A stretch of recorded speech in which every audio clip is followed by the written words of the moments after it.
Welcome to the Stereoscope podcast number 15. Here we are back in the studio. It's been a while.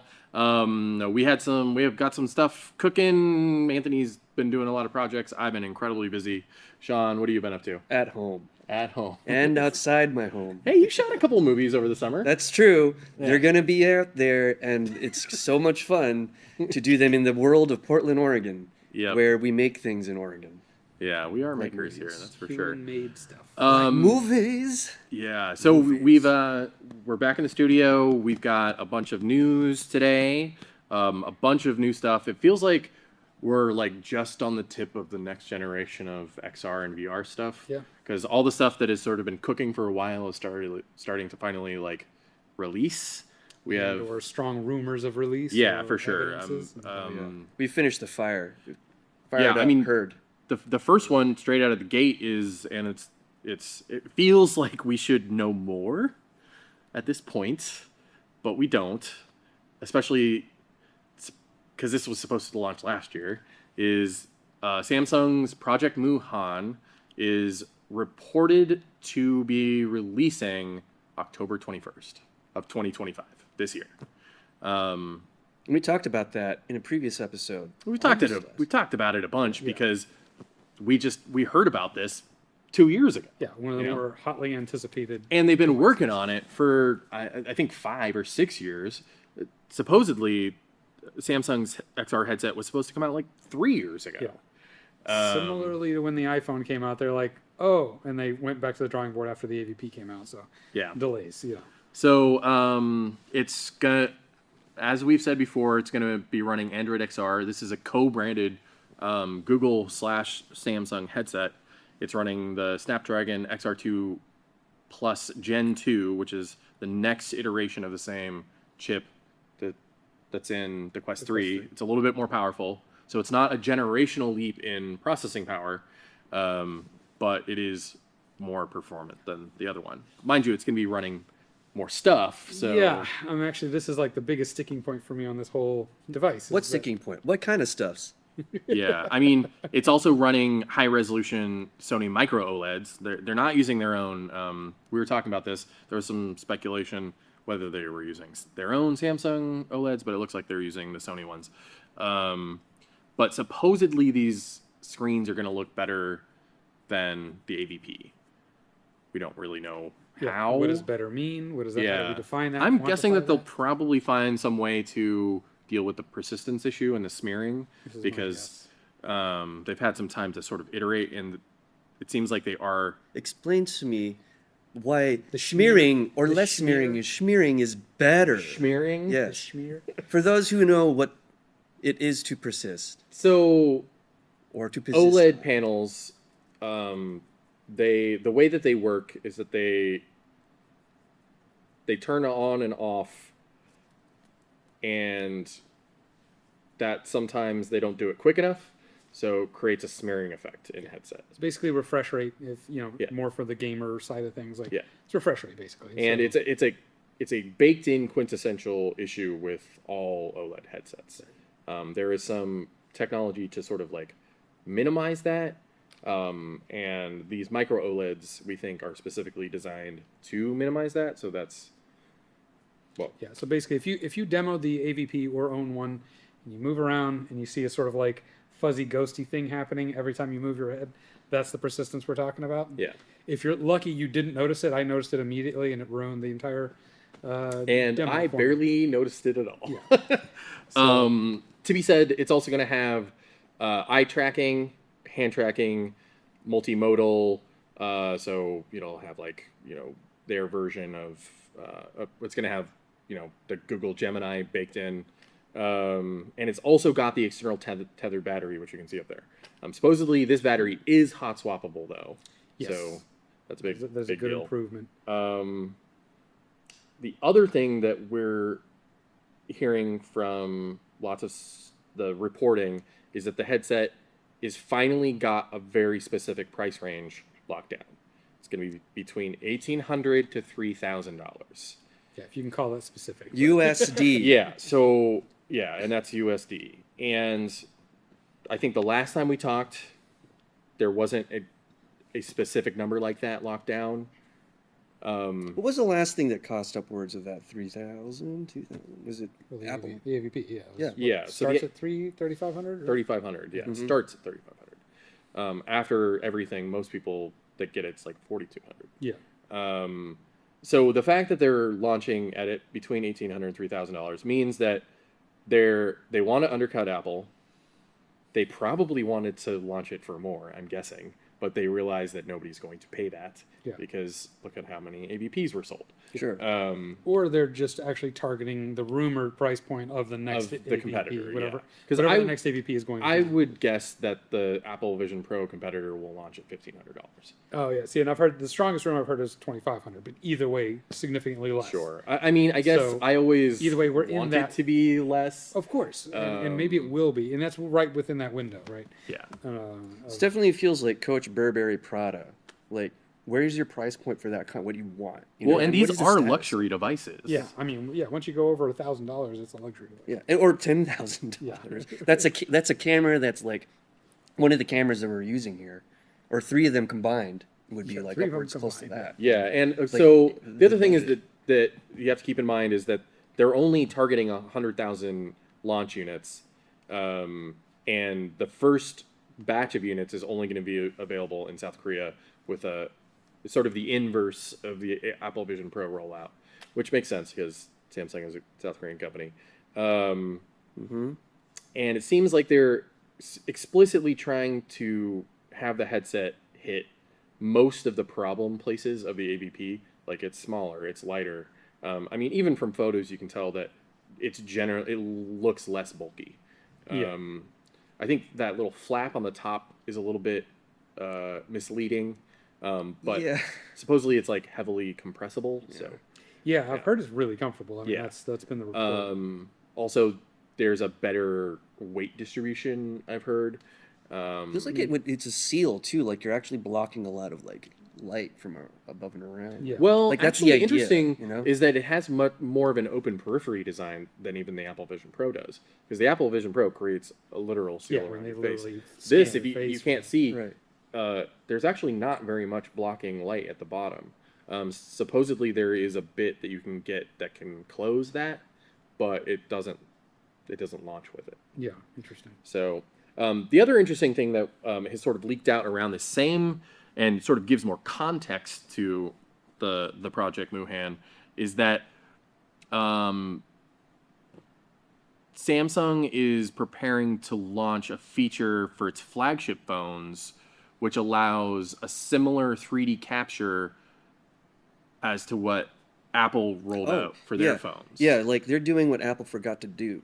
Well, Yeah. no, Apple did do. I mean, Yeah, but they did it after they forgot to do it. No, they launched that feature with the AVP. Oh, but nobody knew. Yeah, I guess not. I mean, I guess I forgot. We've been using Yeah. it the whole time. Yeah. Yeah, the point is that like, yeah, like the idea of capturing and putting it in your phone and on there, it's like we're a lot closer to having that be one one thing that they want to sell. You want to put out there on the floor on the demo floor. It's not like this is a completely immersive experience just for consumers, just for like where's the content. So like Samsung wants to be part of that conversation. But So Sam even though they're not- Mobile, this Samsung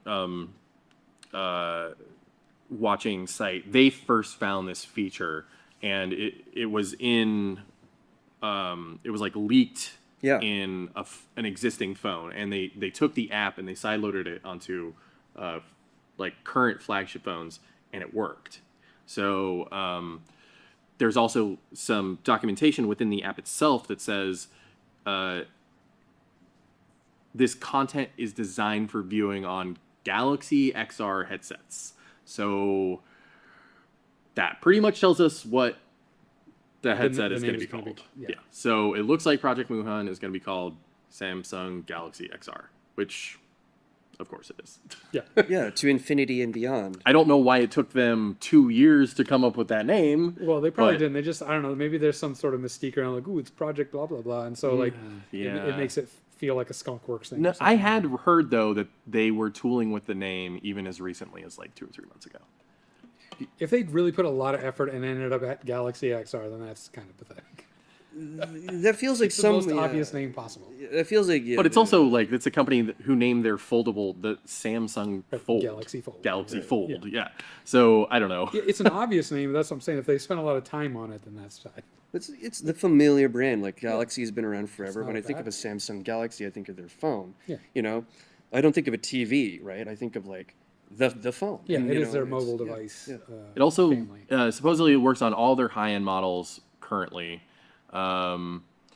It also the leak suggests that the 3D video will be able to go up to 4K at 30, which currently the the iPhone integration does not do that. The native app. This Native is what's app, interesting. that's so true. if you use Spatialify or whatever, however you want to say it, it has a 4K, a 30 mode, Mode, a 4K yeah. 30 mode. You've said that there's some quality differences between Yeah, them. well, what I think is, I mean, the main difference, I like the way that the Apple app renders for whatever reason. The biggest difference, though, and I think the why they only advertise at 1080 is in the native app, it's stabilized. Spatialify, you basically turn off, like whenever you turn on that feature, it gets, Yeah. the image gets bigger, basically. Interesting. Like, so I think that's what's actually happening. Because they, really don't want you capturing. It is Sick-inducing good to see. Oh, they don't want you to barf when they don't want amateur VR virtuographers to create barfy material. Right. Yeah. Yeah. And like most people are going to be walking around because they don't Right, really because do it's like anybody Yeah. would. And And it's when not they first immersive. I get mean, this into is spatial, so it's not as sick making, but still, like you want that video to be stable. But that stuff's kind of going. It's baked into the leak. Like the it leak is now good to knows how see a Yes, certain this is amount like a of metadata leak, basically. Yeah. feature parity happening with Samsung. Yeah. It is good. I mean, it seems to be one of the more powerful features in the like when people talk about what makes them like emotional about the AVP, Yeah. it's capturing these like home like memory things and being able to relive them. And I will say I don't have an iPhone, so I don't have access to that feature. But I know that if I had it on an Android device, and looks like I will, I would absolutely be using it more. Yeah, it's great. I mean, I used it on a recent trip to Joseph. I also Oregon, wonder and if loved it. Where'd you go, Joseph? I'm Joseph curious Oregon. to see what their implementation between the dual camera setup is. Are they going to be using a similar like? Is one going to be a fisheye? Because those Samsung cameras, they have there's like 6 lenses on there. Yeah, and the question about that is like it can't be every phone unless it has to only be phones that have the right arrangement of cameras. Yeah. So like if the cameras are horizontal across the vertical phone, then that won't work. Yeah. Right. like- or they'll make yeah. it maybe you can film this way, but like depending on the phone, you won't be able to do it. Just Yeah. like with the iPhones, you have to have at least a regular iPhone with the two. Well, it side-by-side seems to me cameras. that you could probably figure out which phones this is coming to based on based on the cameras. Yeah. the layout of the lenses. But yeah, if they have the same like one's a fisheye, one's a telephoto lens, yeah, you're gonna have the same. So you would be wonky able to walk cropping into thing. the store after this, like, and see the camera. Like, we have 3 eyes. Is it 4 eyes now? Is it 6 eyes? Like, oh, that's a 6-eyed camera. It's a 6-eyed camera. Yes. See, you can see the Project Muhan sort of like a logo in the top right corner there, or top left Yeah. corner there. That is. It's got the exact same move farther away Yep. message as iPhone. Yeah. I mean, Samsung, they really, they don't mean, even really make it. But this is the back of the camera. I mean, like the front of the camera. Oh, sorry. This is the front of the camera. Yeah. With the little gold headset logo that shows I'm doing a spatial video. I'm capturing spatial. But if you're on the other side and you can see someone on the street, and you see they have 6 cams, then you know that is a virtual camera. Maybe not. Maybe. Maybe not. Because all you need is 2. So like as long as there's 2. Yeah, exactly. So yeah, you never know until you see yourself on the internet with your cat videos in 3D. It's about time. Is there much difference? It's about time we flood the internet with 3D cat. All right. So next we have some Meta Connect 2025 was last week, and so a bunch of stuff came out. look who's the back. Zuck is zucking as usual, but some cool things were announced there, and this is something that I think I'm pretty into. So this is at Meta Connect 2025. Blumhouse announced a new app for Quest 3 and Quest 3S called Blumhouse Enhanced Cinema. This is pretty cool. This application, available soon in the US, will allow users to watch a full-length feature film, or to watch the full-length feature films Megan and the Black Phone on a large virtual screen. The experience is designed to be more immersive than a standard viewing, with special effects from the movie extending beyond the virtual screen and into the user's surrounding environment. That's pretty cool. Sounds very cool. Yeah. I hope it's as cool as it sounds. Just generally, I mean, the implementation of an official place to watch movies from any official licensed movie watching that extends. Yes. You know, you can Keyword official. Like, that's surprisingly been hard to come by. Yeah, I mean, you can watch Amazon Prime in the headset. Yeah, isn't it like 1080 or less or something It's like that? 1080, but it's It's good enough. on the most recent version of the app, they increased the bit rate, Oh. so that's nice. It's still heavily I think it's some iteration of HEVC, so it looks good. Compression isn't that bad. Dynamic range is. Did you see that this is a Blumhouse? Yeah, this is Blumhouse. This is the horror studio. Wait, Jason Blumhouse Yeah. has a deal to do 3D movies. Or to Well, put the same movies, but They're not in... necessarily 3D. Oh, sorry, I don't think they're going to. I didn't mean to use the word 3D. So the way I that meant this works immersive. in this implementation is that so you'll have your movie in your living room, right? And then there's going to be effects that happen that are synced up at points in the timeline, like like if the black phone... the black phone horn guy, Yeah. played by Ethan Hawke, will walk by your screen at 1 hour 2 minutes or something like that. I don't know. I'm speculating. Or like the blood will splatter on the wall. Yeah, Yeah. something like that. Maybe Right. there's like an explosion. Right. That's what they use in the frame you saw above us. Is they showed an explosion extending out from the screen. It's literally gonna I just bleed think that out. that's a very interesting and sort of experiential use for these types of, especially for horror movies. I was going to say, especially for existing media. It's retrofitting existing media, which is cool. And I think that's a good use case. There was a couple things that I saw of like The Matrix. There was they're doing some Screen X thing in Hollywood where you actually are watching the movie inside of a dome, and then all of a sudden you're in the dojo, and each scene in the movie is synced up to a rendered reality. So you're watching the movie, and you can actually go to a movie theater and see this. Yeah. And it's a specific dome theater that they have in Right. LA. Interesting. And it's got the movie. Oh, yeah. And then you're also in like the white room with the weapon racks, and then Yeah. you're in the Valley of the Real, etc. It's like extending the screen. Yeah. Yeah. So this is that Didn't- same sort of. Didn't they do the Wizard of Oz in that dome? That's at, different. the Yeah, that's Sphere. at the Sphere. That's at the Sphere. Yeah, and that thing. I It's don't know. different than That different than implement- I don't know how I this. feel Like, about that, but yeah, but just to paint a picture for someone who doesn't know the difference, like Sure. that dome with they took the Wizard of Oz, and they created extra elements like what happens if the yellow brick road goes I all guess the way it's around. it's a similar type Yeah, of yeah. implementation. But this is similar in the sense. But this is like for your living room. You don't have to go to a movie theater to do it. And I think that's cool. I think stuff like this is the type of thing that will get a lot of normies into the headset because they're like, hey, I love horror movies. I can get spooked in real life, man. Hey, stop talking about me. I'm right here. Yeah. Why do all normies talk like that? I don't know.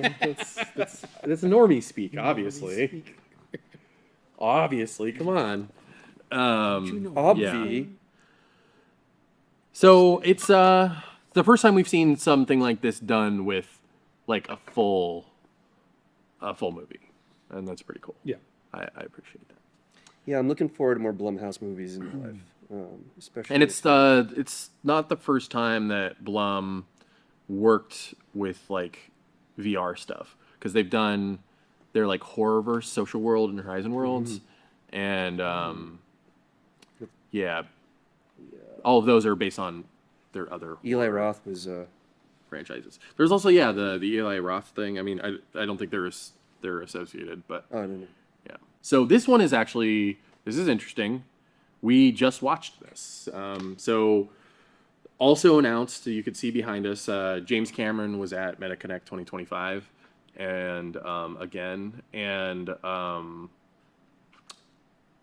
he announced that there was a 3D teaser trailer for Avatar 3 Fire and Ash, and then we watched it, and This is both a really cool thing and also incredibly frustrating. Almost frustrating. Yeah. Because it was really good. It was probably the best looking 3D. Well, probably the best looking trailer I've ever seen in the Quest 3 ever. Honestly, I saw it and too. it's not even close. I saw it too, and I was shocked. I was like, this is not a video game. This is not a. This is beyond, like. This is thousands of hours of rendering. This is thousands and thousands and thousands and thousands and thousands and thousands of Zoe Saldana being like in every micro seconds. And I'm just, I get that 3D is a thing, but like just because you can see a floaty jellyfish stingray monster and a large, massive landscape and like machines taking them down and then fighting them back, and then we shoot back, cut back to like Zoe Saldana being like, but we should hate them. I mean, it has an emotional gravity to it, but then I'm like, wait a minute.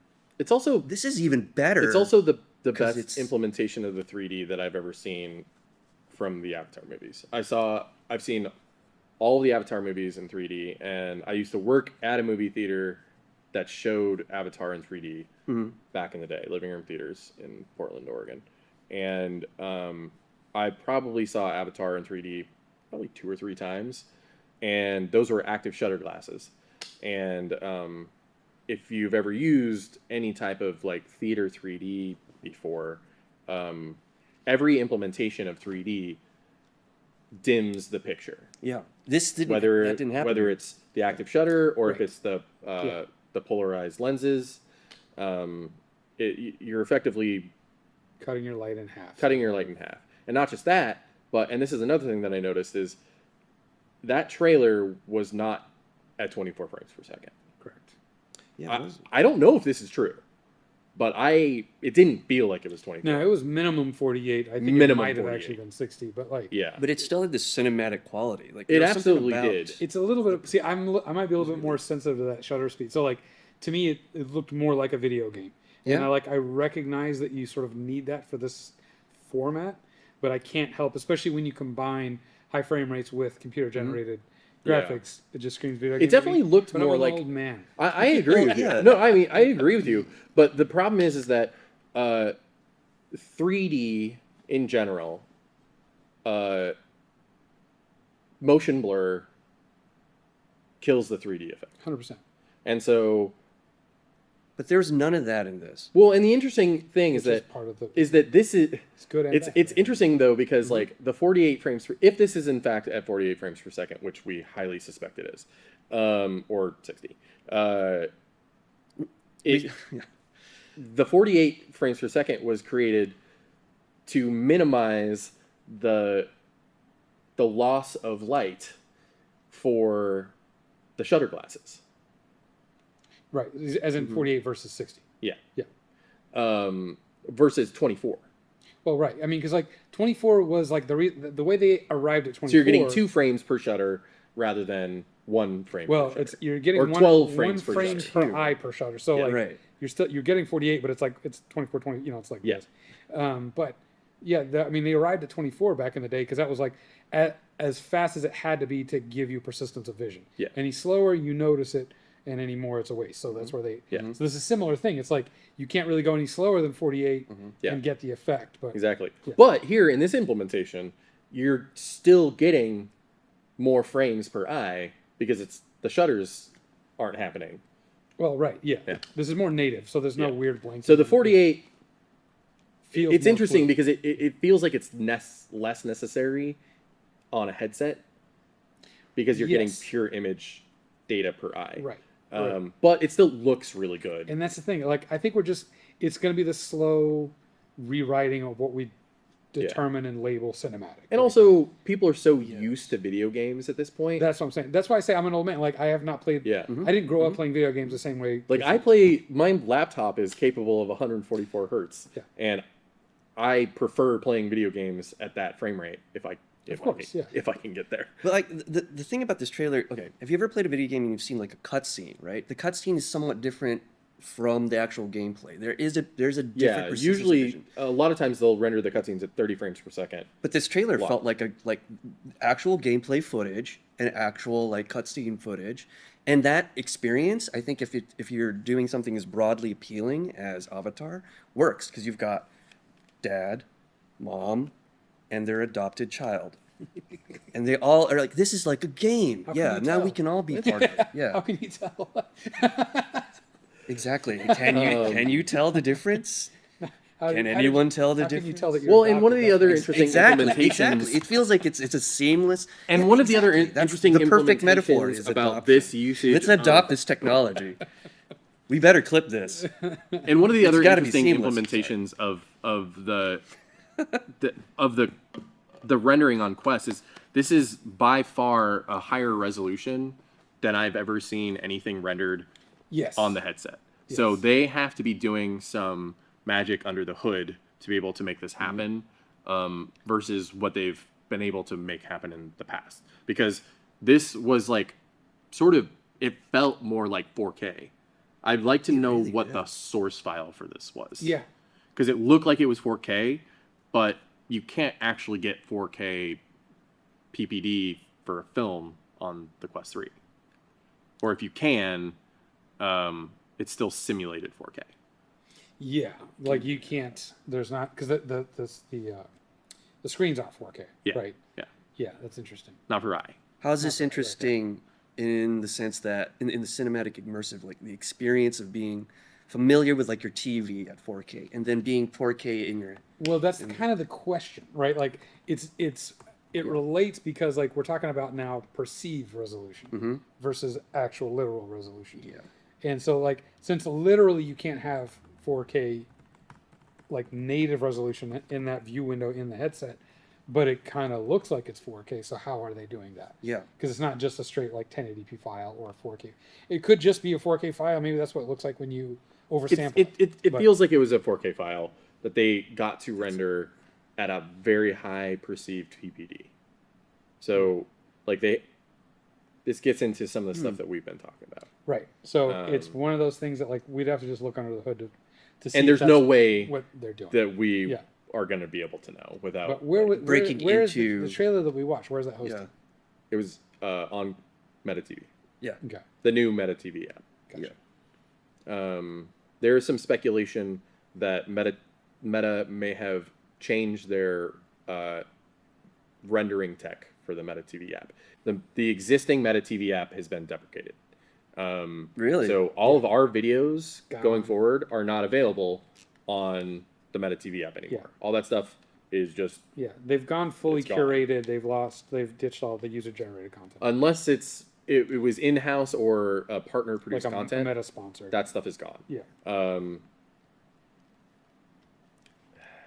Does that It's mean fine, I guess. It's- Whatever. It's like it's understandable and also kind of frustrating, but also like not that frustrating. Yeah, you know. we weren't making anything on that anyway, so like, but we got some of our all-time highest view counts on that. Like, some of our videos did absolutely spectacularly well Yeah. on Meta TV, and then some of them, didn't move at all. Yeah. From a larger standpoint of like, it seems like everybody's going towards curated content, and I think overall that's a better plan. Yeah. Because some of the stuff that people put out there sucks, and it turns users off of viewing that content. But here's the thing: is right now in the Meta TV app, there's it's effectively like a front end for a bunch of content. There is certain stuff that like if you go to like it'll populate Amazon Prime content, like movies that you have, Oh, interesting. or So and then this is how the Apple TV app on the Apple TV. so works. here's the thing though, is that if you try to watch an Amazon Prime video app, it doesn't render it in that player. It in takes that you- player. It takes Yeah. you to the Amazon. It's almost app. exactly how the Apple TV app on the Apple TV. Just frustrating, Apple, that you did that Yeah. co-branding thing. But that's what you connect your other services. It'll show you HBO. Or But Prime or then whatever, there's certain anyway. things like this trailer that was rendered in the Amazon Right. or sorry, in the Meta natively TV. in the Meta TV. So are app. you Meta saying TV, that they have that? So it's They've certain deprecated. content is siloed. They've deprecated the app. They've siloed a lot of proprietary shit. That's all right. Can we use that word in That's this fine. thing? Proprietary shits, and that's how they got up. That's how James Cameron put together a deal. Remember a few episodes ago we covered how instead of going to a different company, To Apple. yeah, they went to this company, and they've been locked in for at least half a year. I think it's most likely And they're just that developing new stuff. Meta was told their in-house content team to reach out to any and all possible people that they could that would be interested in providing content for their service. Huh. And James Cameron said, "How much are you going to pay me?" Right. And that amount was enough Yeah. for him to go, "Okay, yes." Because all we've seen is this trailer. It doesn't necessarily mean that we're going to see the full film released on here. And this is what's so frustrating about this I see relationship what you're between the movie and the new Meta TV app. Is that Okay. despite the fact that we are seeing this trailer officially hosted on the Meta TV app, there is no guarantee that we will be able to see the final movie in the headset. Yeah. Especially since the movie is by Disney. However, And also, it was announced Yeah. at It MetaConnect says that right there, and only in only- theaters. yeah. on only December 19th. Yeah. Well, it was One also night announced only. at MetaConnect that Disney Plus and Dolby Atmos and Dolby Vision are coming to Quest 3 soon. Why did it take this long? And why did it take their biggest competitor coming out to prove to them that this is what they needed to do? And I think that's there's a lot of different answers to that question. It's Because it was supply, it's something that- chain, it's We were asking for, and other users, power users, or even just normies, were asking, where is the real content? Where is the... The answer is we're not James Cameron. We don't count. yeah. Also, the tech then it was really DIY hack like DIT. Like everyone was. It's like it was a different time, you know. Like Yeah. imagine a small space colony with minimal resources and only and our communications lagging, and it's like. But at the same time, gotta how many put it Quest together. how many Quest headsets are out there in the wild versus how many Apple Vision Pros are there? I've seen some walking around There in were- the woods. And I'm like, wait, come back. No. Oh, okay. I guess I'll come back later when it's feeding time. And every time I see a wild Quest, I go, are you the same as the other Quest? So I bring out my treats, and I make sure my Wi-Fi is narrow beam, Supposedly, there are nearly and they always come back. 20 million Quest headsets in the world. There are probably less than 1 million Apple Vision Pros in the world. When this was new, 1 million AVPs versus 20 million, and Less than James 1 million. Cameron went to them. Yeah. to So perfect that's this what I'm saying, is that obviously Meta needed some sort of legitimacy, and it was their biggest rival getting into the game to prove that legitimacy. And I think that's absurd and just a lack of vision.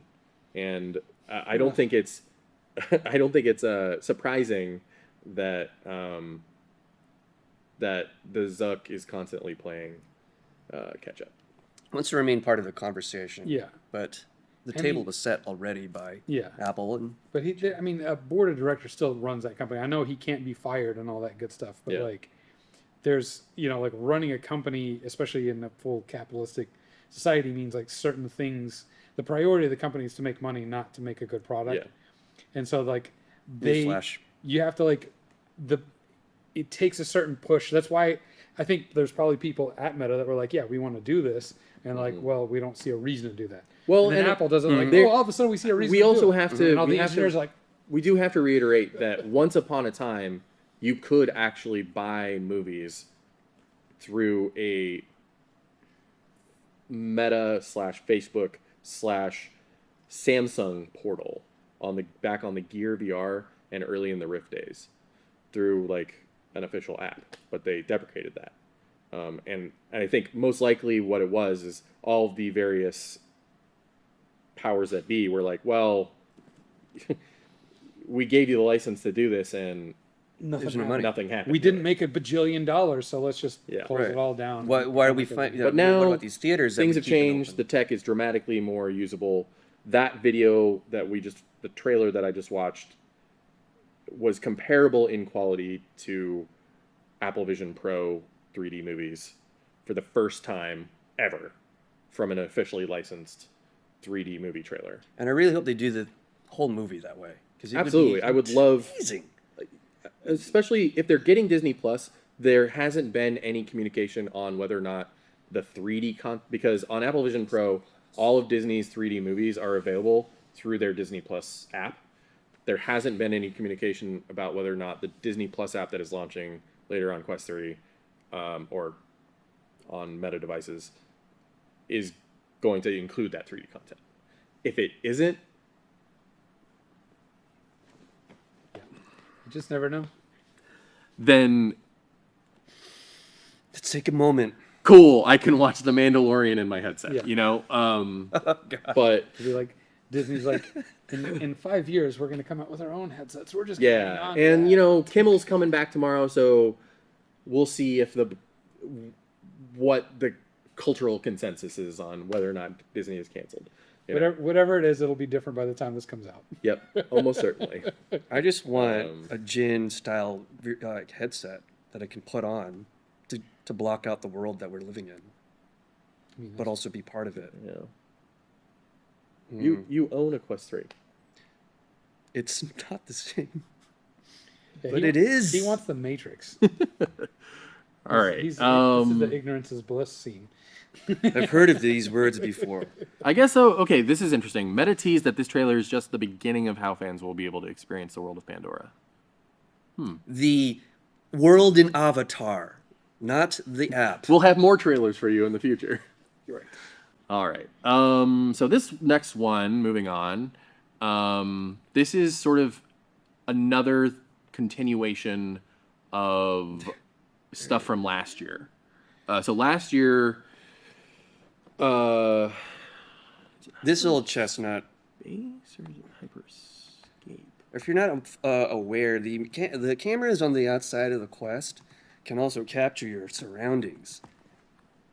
But Meta's developing an entire way of immersifying and creating spaces by scanning your environment, and the fidelity is improving month to month. Yeah, to month. it's really good. So Meta is rolling out their capture part of Meta Horizon Hyperscape. that's a real room. Last year they launched an app where you could look at existing spaces, and somewhere like Meta Office or some maker's space, and they were very impressive. You could walk around one-to-one in an environment, and it really absolutely felt like you were there. It felt like photogrammetry. I'm guessing it's using Gaussian splats, but they've released their own tech so that you can do that for yourself. Actually, before the podcast started, I took the headset and I scanned our space. So hopefully, if that works correctly, I had some trouble uploading thus far, but you should be able to see a demo of our podcast space in a few days if you want. All this. It took can a be while. in your home. It took a while. It took It took you a half an hour. it's like- it took me almost a half an hour. Yeah. truly Doesn't do it say that. oh, you can do this all in 30 seconds? It's more like 30 minutes. Yeah. Of him walking Well, around, and then tripping over and shit. it's multi-stage too, because I'm going around looking at everything to create the mesh, but then you actually have to go in and get really close to stuff to get the detail pass, and then you have to look at the ceiling, and then you have to upload it, and based on the size of the thing, Yeah. it says it could take up to 8 hours for it to render online. On a geological timescale, that's nothing compared For to sure, where we yeah. were at. But also the 30 download, years ago. But also the upload failed, so it doesn't even matter if I can't upload it to the cloud. So Well, try and try again. They've iterated this tech to the point where it's it's impressive. This is a big room, and the lighting Yeah. is nice. But 30 years ago, right? Not a thing. A total a moonshot was a shot. So the other thing about these is that these spaces, they're stored on a cloud, and then you download them, and they're reconstructed in real time on the device. Yeah.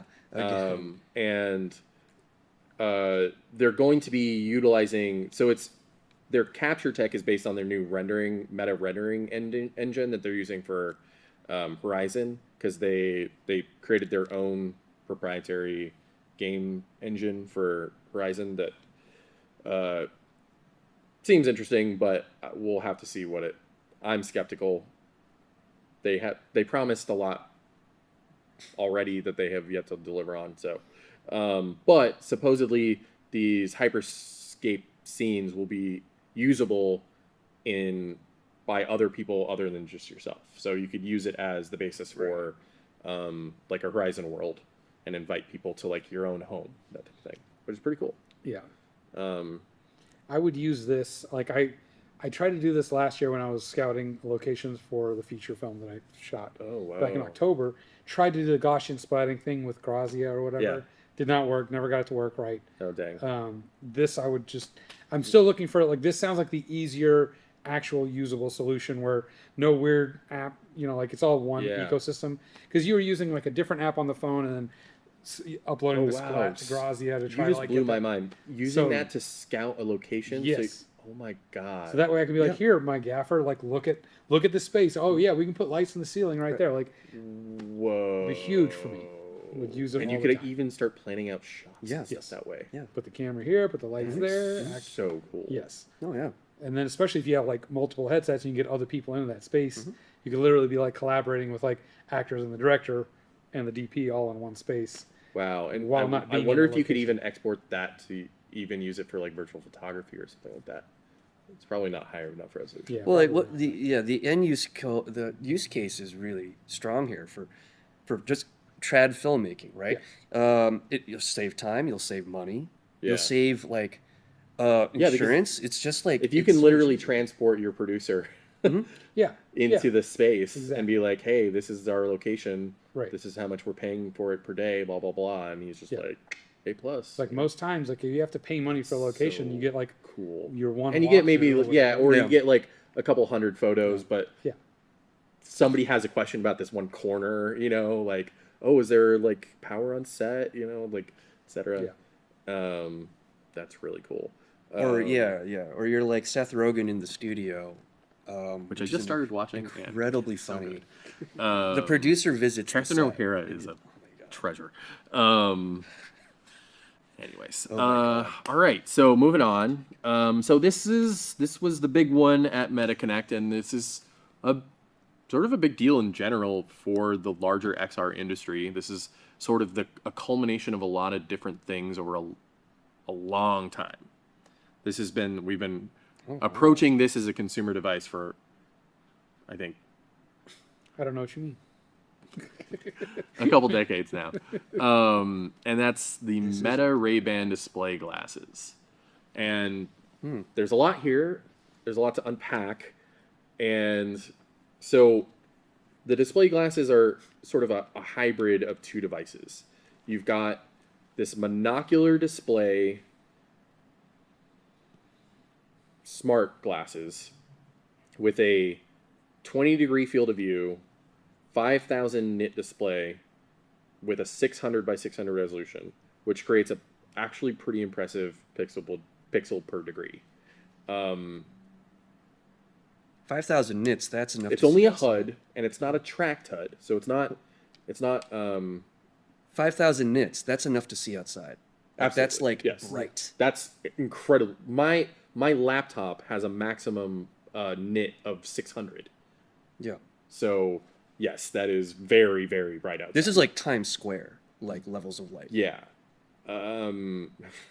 Sure. Well, those specs being like the base. You would need it to be able to see outside. Mm-hmm. So the idea is to take it out. Like it's a fashion. Yeah. It's a statement. It's a fashion statement. Just like this, they just show this little like demo of somebody walking through the park. Was there? Yeah. Right?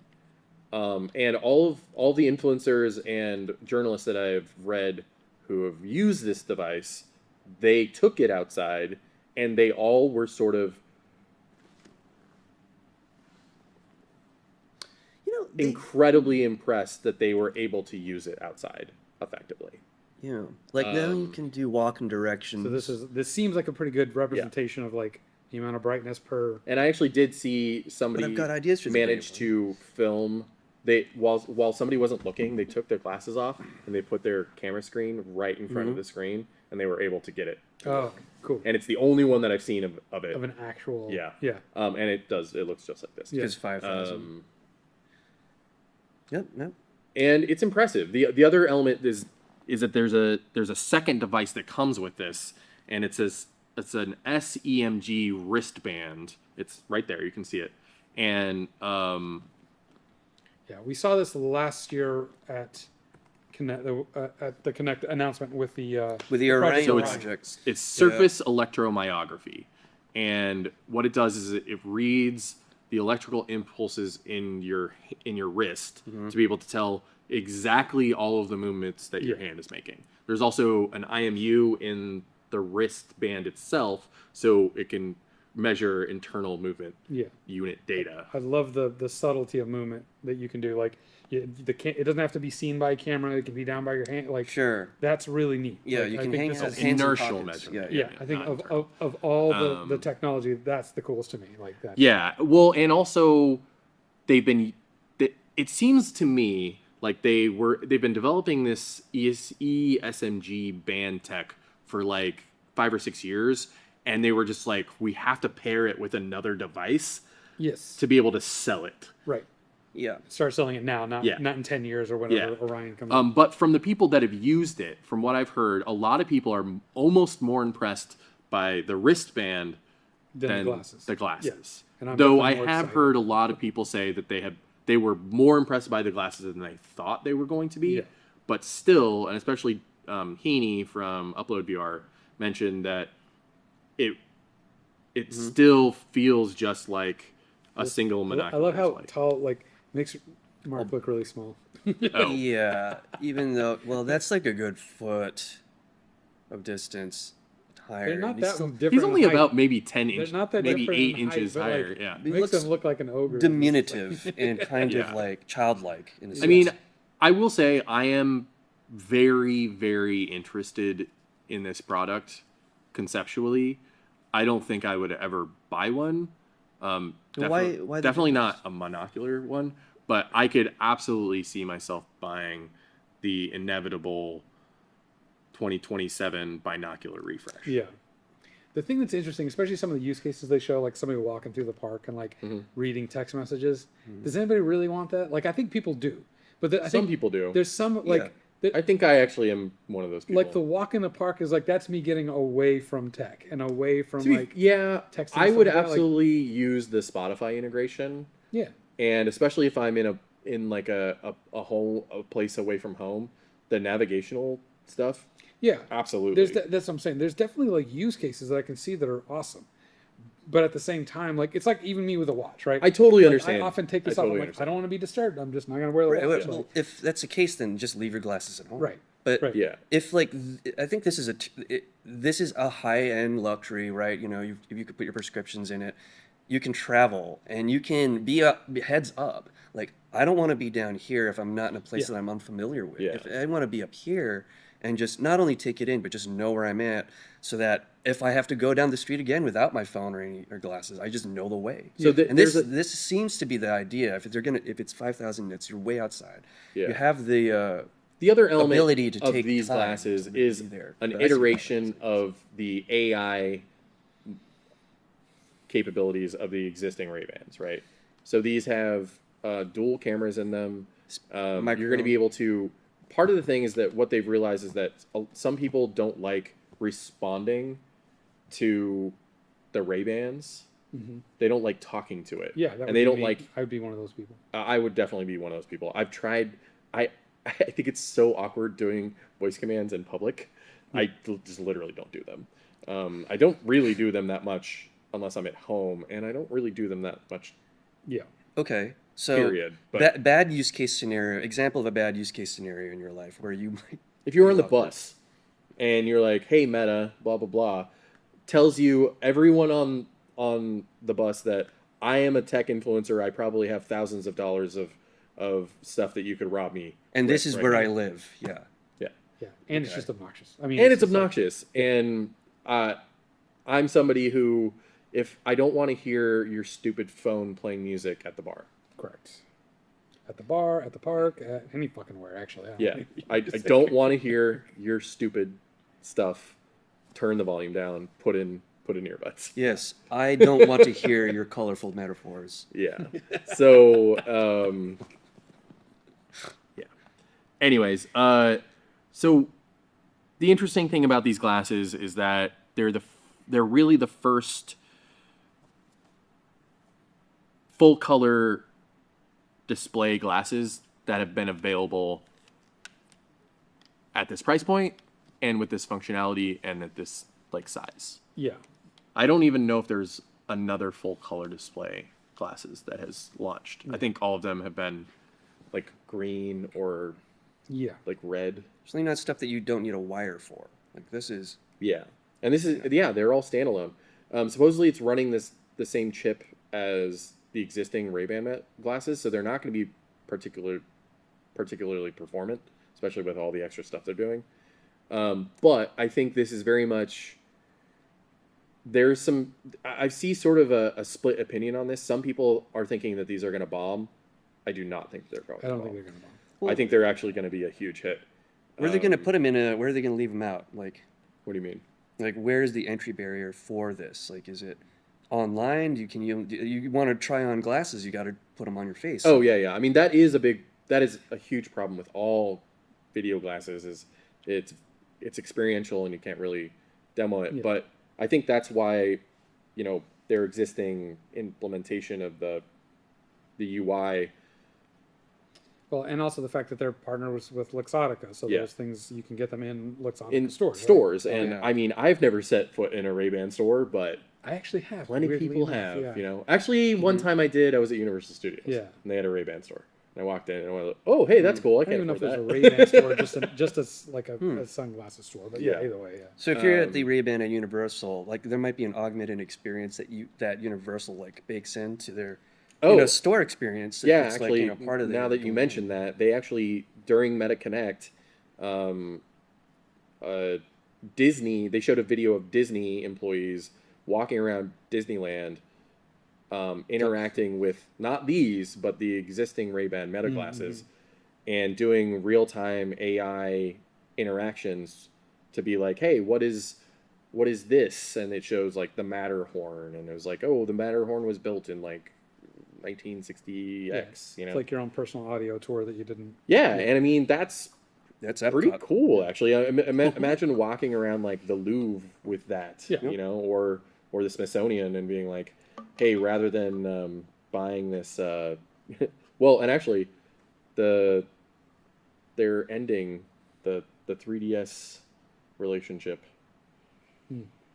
So certain museums around the world partnered with Nintendo over the last like 15, 20 years by using DSs and 3DSs with pre-built in. So you'd like walk up, you had headphones plugged into them. You'd walk up to the thing, scan the QR code, and it would take you to the relevant audio data.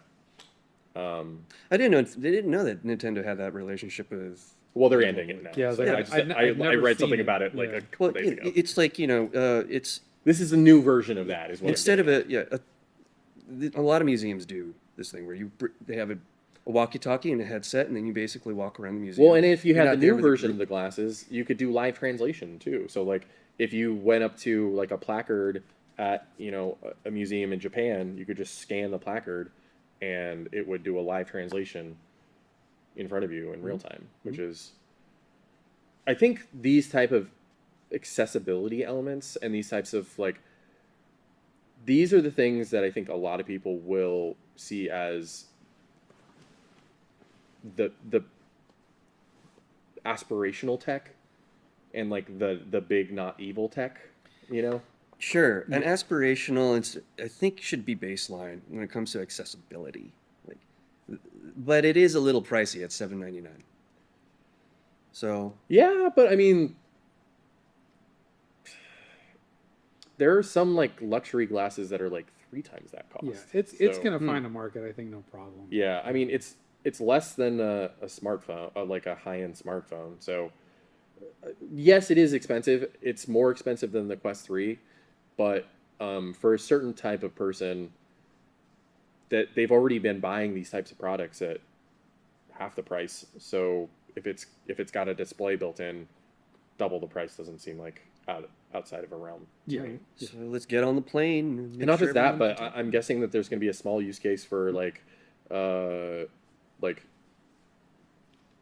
consumer-facing enterprise solutions, like the Disney one, where it's like you could buy this $800 device rather than buying this $10,000 device for your enterprise solution that has XYZ capability into it that this stupid dumb thing can solve that these high-end tech solutions are 50 grand versus. Right. I can't think of anything immediately off the top of my head, but I know that those use cases exist.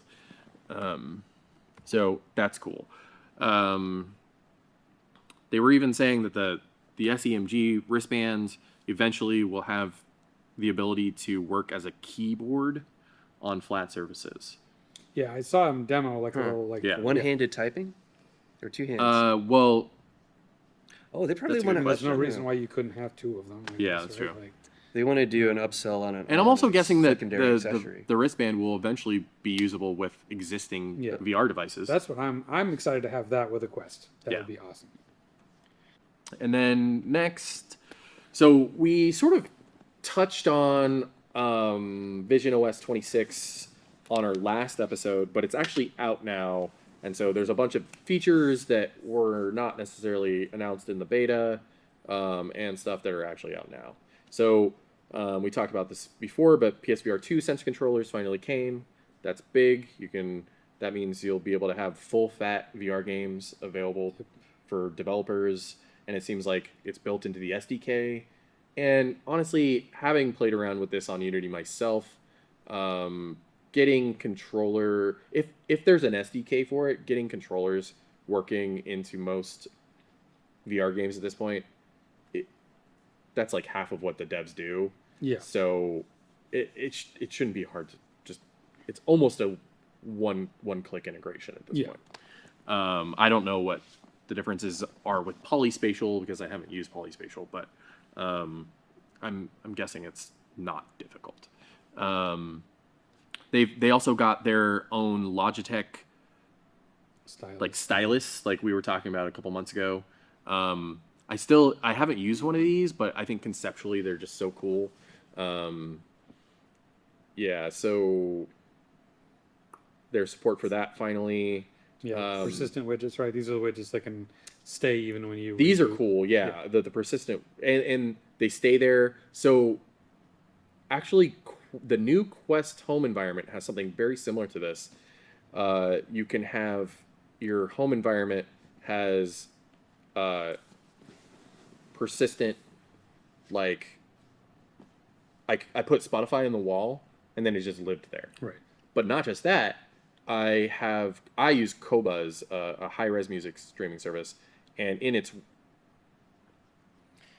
web player, I was able to do that with just like a website, like the web app. I was able to just pin. So that means any web app that can run on the Quest 3 browser, you can pin wherever you want and just have it as a persistent widget. I haven't gotten this new. I haven't got that. You haven't got that update yet? I'm still like on like pretty cool, honestly. 3 or something. Well, like because that. the persistent widget stuff is actually fun, and so it felt like I had like a boombox in the corner. Nice. Anyways, it's sort of gimmicky, but so yeah. Next are the improved personas. So I actually saw a clip of this earlier. They're so much better than they used to be. Yeah. Before it was just like sort of like a blotchy sort of. It just made you look like you had a soft focus on your face, and now it looks like somebody removed the soft focus filter. Yeah, there it is, right there. It's showing two Perfect difference. difference in improvement. It's so much better. Still slightly on the side of the uncanny valley, but so much better than it used to be. It feels usable now. Feels where 100% before usable. it felt like a gimmick before. Yeah. Yeah. It's just kind of like it looks real, but like overly AI. Like you took a filter and overdid it a little bit. Yeah. Like so, it's pretty good. I imagine that if you knew the person that you were looking at, that the uncanny valley might seem a little. Oh, deeper. for sure. Yes, 100%. Yeah. And that's the goal here. Yeah, but how many people do I know with Apple Vision Pros? Am I right? Exactly. What is it? I am not a Is rich it man. just John Krasinski and his office All the buddies? literally all the people that I know who have Apple Vision Pros, I have not met in real life. Yeah. But soon you could feel like you are meeting them if you get on this new spatial tech. And like, look at this. Look at this. Is this a real building here, or is it like? Yeah, that's the Apple Right. headquarters. It is, right? Yeah, it is. Yeah, But that's the spaceship. Yeah. right, that's the Death Star. So other than that, they also have local share play. So it means you have multiple users can sort of huddle around the same virtual environment. And I think it's baked into the actual. It's like OS level. So if you like pulled out like a 3D model, everybody could look at it. It's like 3D airdrop. There has been a similar implementation for Quest devices for quite some time, but it's finally in the Apple Vision Pro. So now they finally introduced 90 hertz hand tracking, which developers have been sort of like begging for since the beginning because they were locked at 30 hertz prior to that. That's huge. The hand tracking on Apple Vision Pro was good. Never mind. What? Nothing. The 30. This is good because it means that you can do things like you can play drums. You can actually. It's a lot closer to like it's just reading your hands and fingers, and you can do Yeah. stuff that like Well, like and fine art stuff. The Right. hand tracking on the Apple Vision Pro was good, but the hand tracking on Quest was dramatically better and has been dramatically better for a long time. But now it's to the point where you could actually build it around like even gaming experiences. Where before 30 hertz was not enough. It's a better kind of surgery. It's a better kind of operation. They also introduced a thing, spatial scenes. A new generative AI feature allows you to create multi-perspective volumetric scenes from a single 2D photo. So I can take a picture, upload it, and then it'll be like, "This is my They house." sort of showed that back. Yeah. Here. It was like, yeah, I think what they're doing here is using lidar information with that single photo to like. Because all the create a iPhones depth have map. lidars built in now, right? Not all pros. The Pros do. Okay. Yeah. That's cool. I mean, What's a good I use will case? say that. They'll actually show it here where like when you pin a photo. So this is what they're talking about. Yeah. So you get some of this 3D depth information. So it gives you a slight fake And parallax. so that when you effect. have it exactly when Yeah. you have it on your wall as a widget, Oh, see now that's that cool. you can Yeah. when you do this and look at it, there's some depth to it. So That's cool. that's Yeah. pretty cool. The math's working out there. I do think that this sort of like perceptual reconstruction of elements and 3D and like 2D elements and 3D elements, I think that's just sort of the direction that all XR content is going, because the amount of benefit you get from having a depth map to the way that the human brain perceives 3D dramatically increases the effectiveness of the 3D and diminishes sim sickness and eye strain Yeah. with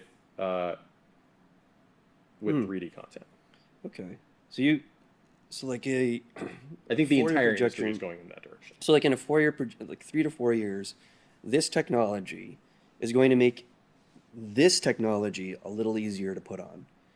Like there'll think be it'll less be- sickness. It'll make it easier to distribute, and it'll make it easier to watch long term, because rather than having a baked in 3D stereoscopic effect, it'll be dynamic. Yeah.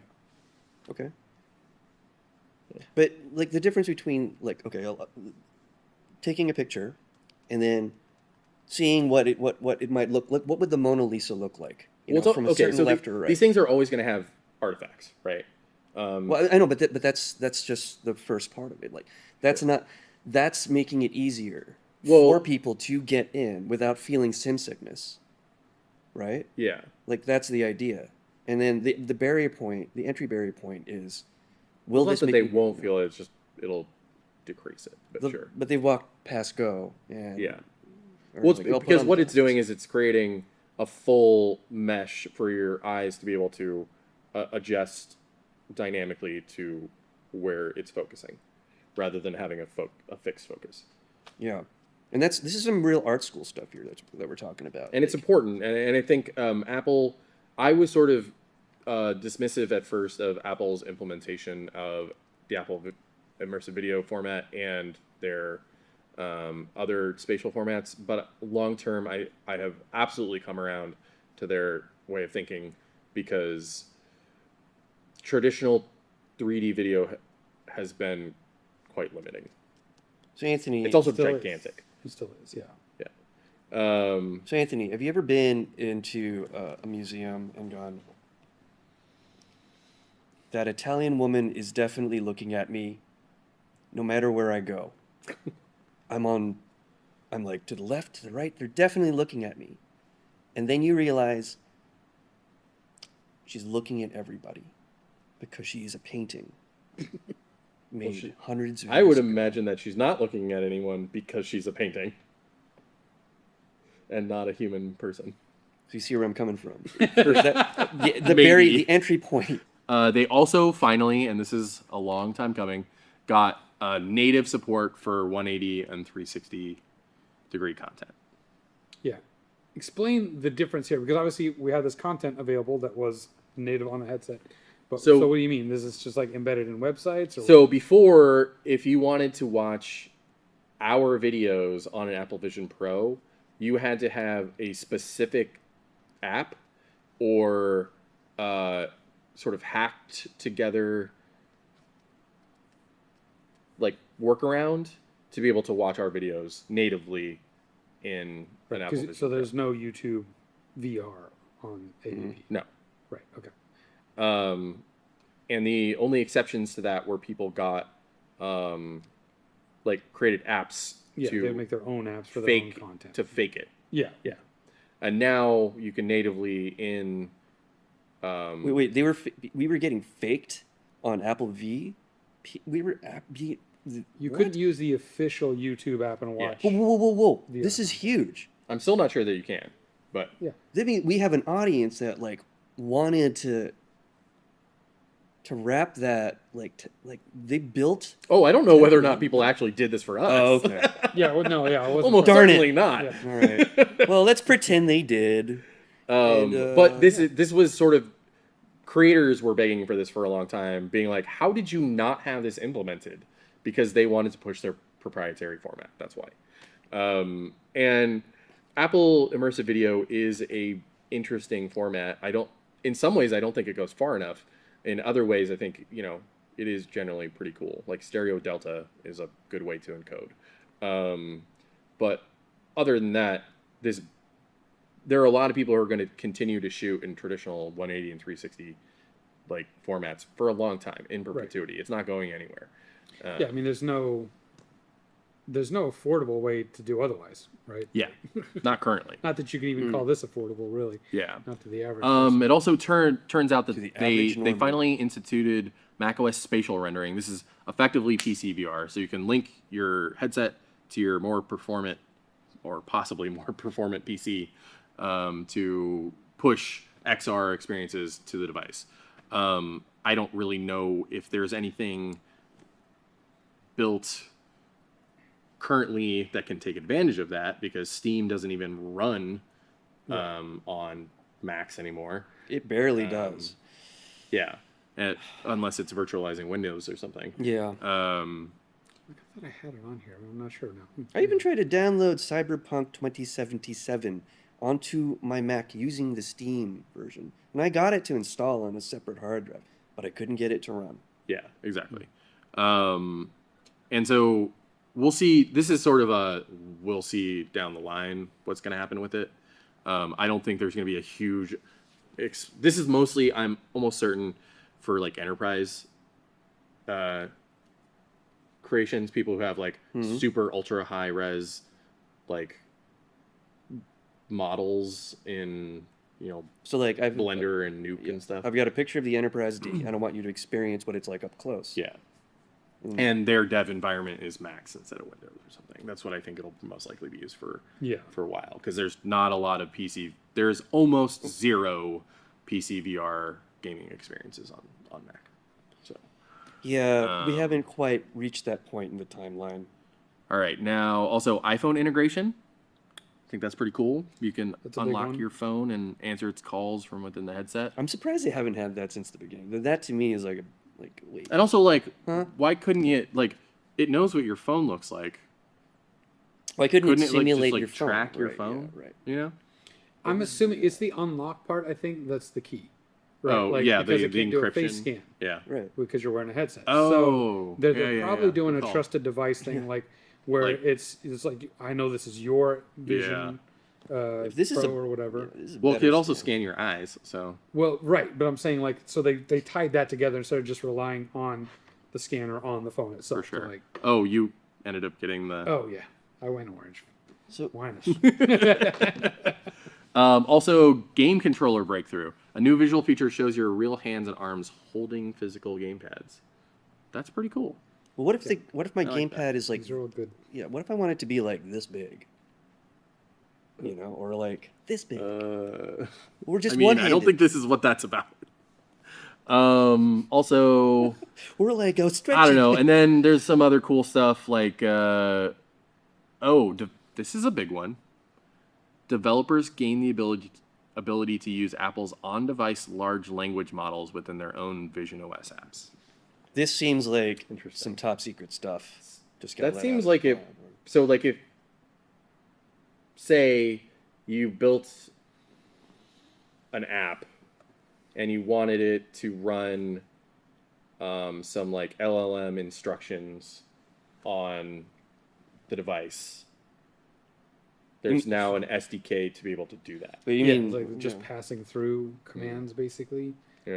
and leveraging Leveraging the intelligence. NPU on the device rather than using the GPU or the CPU. why would we need to use the neural processor in order to build an? Why wouldn't the app already? Say be you baked wanted to in? brute force some really high level math that the GPU is not efficientized for. You're Robert Downey Jr. You need to figure out how to time travel. So MPUs are highly optimized for running code, maths, high level math quickly at low power. Yeah. GPUs are not designed to do It's that. sort of like the same difference between like a CPU and a GPU. It's to the NPU. difference between a charcoal and like a graphite. It's And just- also highly doing it more quickly. It's broad because strokes. it's specialized to this specific type of calculation. Yeah, Right, and right. generally there are certain tasks that are much better to be done with the NPU than either the other processing units, and especially in real time, and that's the biggest element. So because a lot of the AI features that need to happen quickly and fast go through the NPU. Is this a collaborative use case? I mean, is this use case best for collaboration or like solo works? Because like that to me is interesting. What do you mean? Imagine that you needed to use the LLM in a group setting to figure out a problem, right? That you all have shared expertise on. Like, is that a That's- thing that can be done? That's not really. That's not what this is. That's not really what I mean, this is it about. could be, right? Because they did specifically talk about the LLM and not the NPU or the neural Yeah, engine that's or whatever. true. So maybe there is a way that you could collaborate. Like you got a few people with AVPs Yeah. wherever, and you're collaborating about something. You might be able to tap into a shared LLM. Yeah. Maybe that's the network somehow. I mean, it's unclear. I sort of got that this was. It's unclear what they mean by this. Well, That's because what if I'm you're using the LLM, yeah. then you're gaining access to the NPU. Right, But but it's I'm saying still- it could mean both. Could mean one or the other. Like Yeah.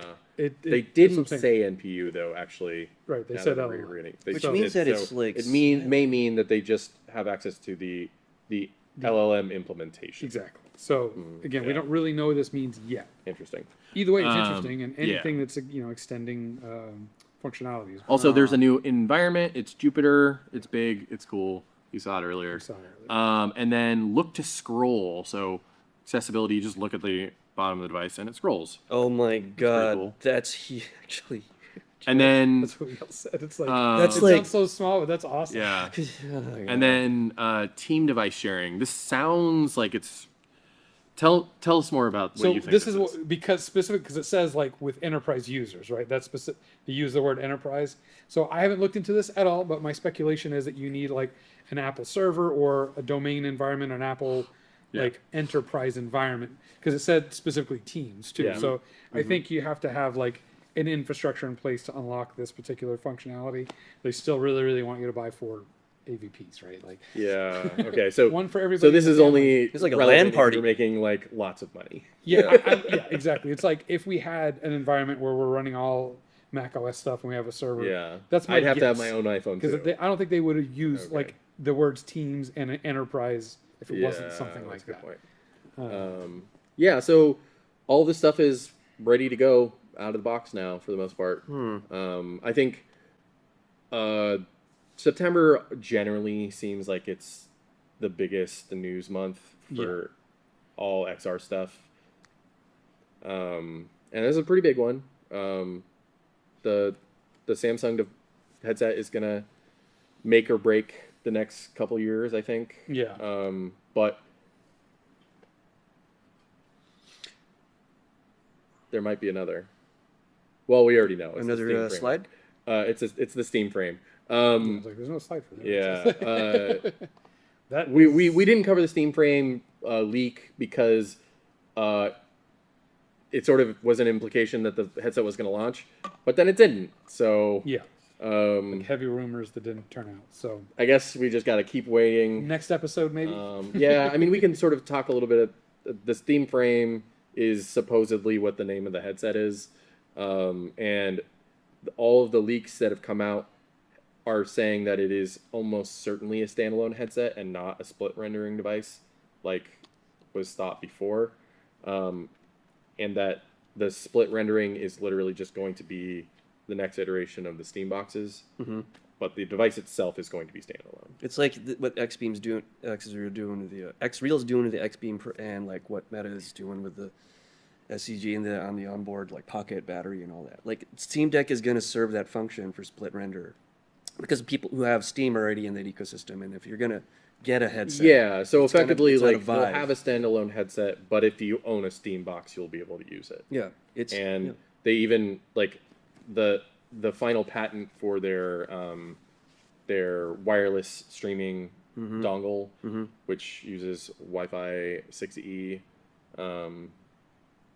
Yeah, so that's cool. Steam frame looks like it's closer, but who the hell knows when it's gonna come out? a turtle always wins. It's all a myth until it isn't. Last thing I just want to say is I picked up the Vitcher Pro XR a couple months ago on sale, sort of because I was getting FOMO on the X-Real glasses that were released, We all and these were a cheaper alternative. But here's the thing. I love these things, and they have actually made our use case for some things a lot easier. Yes. I was very like skeptical of like Video glasses. and then I use these, especially with the iPhone. You Yeah. plug it right in. If you go into Spatialify or whatever, Yeah. you can directly watch your spatial videos without any conversion or anything like that. Yeah, Just on plays just back immediately. perfectly in the glasses, And which is very convenient. You don't have to wait to upload to the headset Yeah. or any of that nonsense. We also got them to work with, and this is coming up with our upcoming a little sneak peek. for our video on the Q3U. the Quest 3 or the Quocam 3 Ultra VR 180 mod. Spoiler alert, we loved it. It's a great camera. You should just get it. But we were able to get it working within, I think we may have been the first people outside of Oh yeah. Xi'an to get it working. And because the implementation is that you'll be able to plug this directly into your Quocam 3 Ultra and get it a live preview in stereo, and it works flawlessly. I wouldn't say flawlessly. I mean, wouldn't say it's pretty flawlessly. close. It works well. It works really but well. it's not like The resolution is a little low. and it's not just that. You kind of have to cross your eyes to actually get a good feel for what you're looking at. Whereas, like, if you're looking at other stuff that's formatted correctly for it, it's Yeah. comfortable. You don't have to like. But with Yeah. this, you do get a live preview, like a box. You basically get the little preview that is on the display of the Quocam is replicated in your eyes. So you just kind of have to cross your eyes, and then you get like Yeah. a good 3D preview. There's a lot of really great Literally cross stereo uses for these glasses. My biggest problem, though, is the Android implementation of the Spacewalker app sucks. You need to make it better. Yeah. It's borderline unusable currently.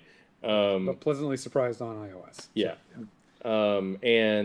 But generally, the actual usage of the glasses, like, for example, I plugged those into my Logitech G Cloud last night, which is a little streaming Steam Deck-like device, and I played Alan Wake American Wastelands on GeForce Now through my glasses, through my Logitech G What? Cloud, streaming over the internet with sub-millisecond lag, and it felt like I had TV this big right in front of me, and it worked perfectly. Yeah. And I played that for about 3 hours in bed last night. Yeah, I'm definitely Oh. impressed with like the resolution and the clarity and the brightness of the display. Like Yeah. So Vitcher, if you want to send us any other devices like the new Lumas or anything to test out, we'd love to do that. We'd even make a video about it if you wanted. let's do it. And this is not paid. This is just because I like the device and I am impressed by them. So yeah. I like how there's you can adjust the diopter. That there's an inbuilt like focus Yeah. range here. I mean, Because you've it's got- useful to a point for me because I have astigmatism, so I had to get these inserts. I got them from Hans VR, and I have to call out Hans VR here. So this is actually the second version of these inserts that I got. The first ones Can I see this? weren't good. They did not work. However, I contacted them and I was like, "Hey, this isn't working for me," and they got me a replacement within less than a week. nice. They were in my hands less than a week later, and they were perfect. So, shout out to Hans VR's support team for rectifying and completely blowing away that. So that was cool. Anyways, thank you for paying attention to us after we sort of, didn't show up for a couple months. But we've been incredibly busy. And yeah, thanks a lot. See you around.